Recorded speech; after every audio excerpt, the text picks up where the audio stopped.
Shalom, shalom, shalom. Selamat pagi saudara yang dikasihi Tuhan. Kita sambut lagi di One Way Ministry dalam pelayanan ini ya. Kita sambut sesi keempat saudara sekarang ya. Sesi kelima saudara, tentang doa yang penuh kuasa. Saudara yang dikasihi Tuhan, yaitu sesi kelima, yaitu berbicara masalah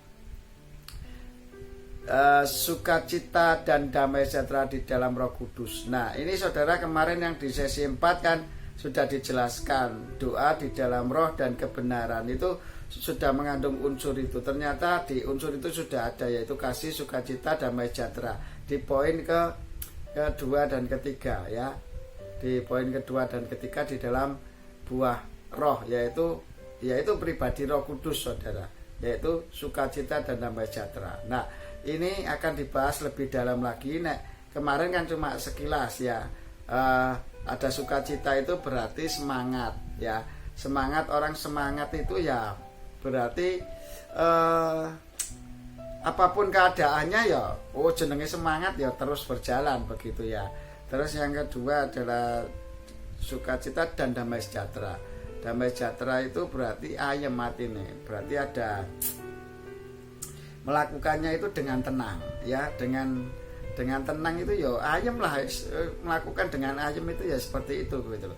Yang kemarin kan cuma dibahas sekilas seperti itu saudara. Sekarang kita akan bahas lebih dalam lagi apa yang dimaksud dengan damai sejahtera, sukacita dan damai sejahtera di dalam Roh Kudus ya toh. Oke ya, doa yang penuh kuasa yang pertama harus menggunakan pedang roh, yaitu firman Tuhan. Yang kedua harus mengembalikan fungsi kita sebagai ciptaan Allah itu sebagai harus manut semuanya itu sesuai dengan aturan Allah, yaitu apa? Kita dicipta sebagai umat pemuji dan penyembah Tuhan ya, hanya untuk memuji dan memuliakan Tuhan hidup kita. Kalau hidup kita di dalam kedagingan kita hanya untuk kepuasan daging, berarti masih salah. Makanya doamu nggak penuh kuasa, nggak dijawab Tuhan karena hawa nafsu ya, dikatakan di dalam Yakobus ya.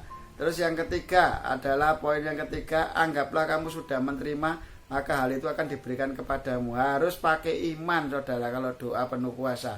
Kalau nggak ada iman ya repot ya toh. Anggaplah sudah menerima, maka hal itu akan diberikan kepadamu. Itu sebetulnya iman saudara. Iman adalah dasar dari segala sesuatu yang kita harapkan dan bukti dari segala sesuatu yang tidak kita lihat. Itulah iman. Makanya anggaplah sudah menerima, kan belum kelihatan toh saudara. Nah, nanti itu akan terbukti, maka kamu akan menerimanya. Yang keempat kemarin adalah doa di dalam roh dan kebenaran saudara. Nah, di dalam roh kemarin sudah dibahas ada 9 pribadi roh Allah. Di dalam roh itu berdoanya harus mengandung 9 unsur ini. Kalau tidak mengandung 9 unsur ini, doamu masih dalam kedagingan dan itu tidak akan penuh kuasa. Ya, saudara, tidak akan penuh kuasa dan doa kita masih belum dijawab. Karena apa? Tidak menggunakan 9 unsur buah roh ini, sehingga tidak dalam tuntunan Roh Kudus, pasti kita nggak dijawab ya. Keinginan daging kita itu belum sesuai dengan kehendak Allah, makanya nggak bisa doa penuh kuasa saudara ya. Ini memang harusnya dibikin seminar saudara. Nuanti wis dibikin seminar bisa lama memang waktunya, bisa mateng, bisa mendalam banget firman Tuhannya, bisa praktek masing-masing doa yang penuh kuasa gimana. Selama ikut seminar berapa hari itu nanti ada kuasa Tuhan bekerja, tiap orang doa-doanya dijawab dengan praktek doa penuh kuasa mengandung 5 unsur ini. Wah, luar biasa itu saudara. Pasti Tuhan kerjakan yang terbaik. Ya, ini memang butuh seminar saudara. Kalau nggak seminar, waktu di YouTube ini sangat mepet, pendek-pendek sekali saudara, kurang. Pembahasannya kurang matang saudara ya.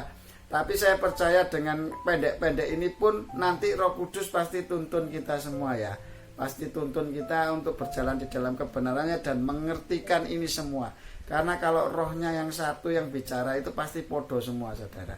Ya, nanti akan menjadi berkat bagi banyak orang dan membuat kita semakin cinta sama Tuhan Yesus. Itu berarti mengasihi sesama seperti diri kita sendiri.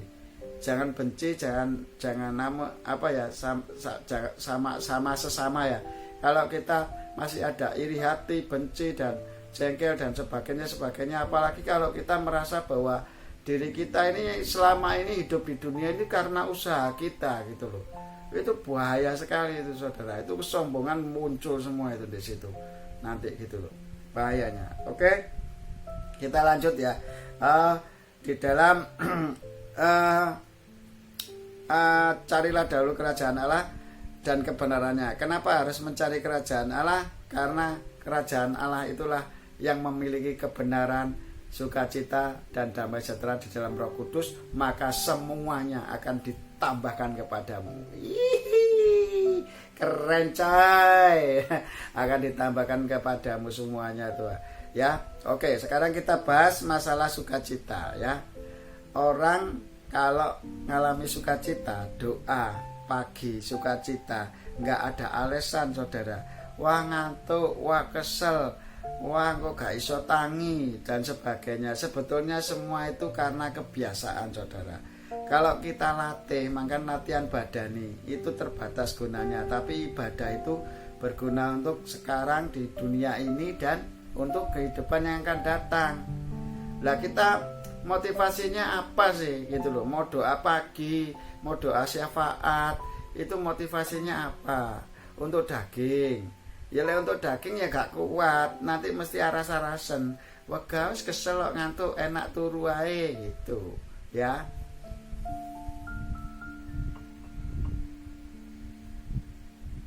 Kita putus dulu saudara, tempatnya nggak cukup, nanti kita bahas lagi ya.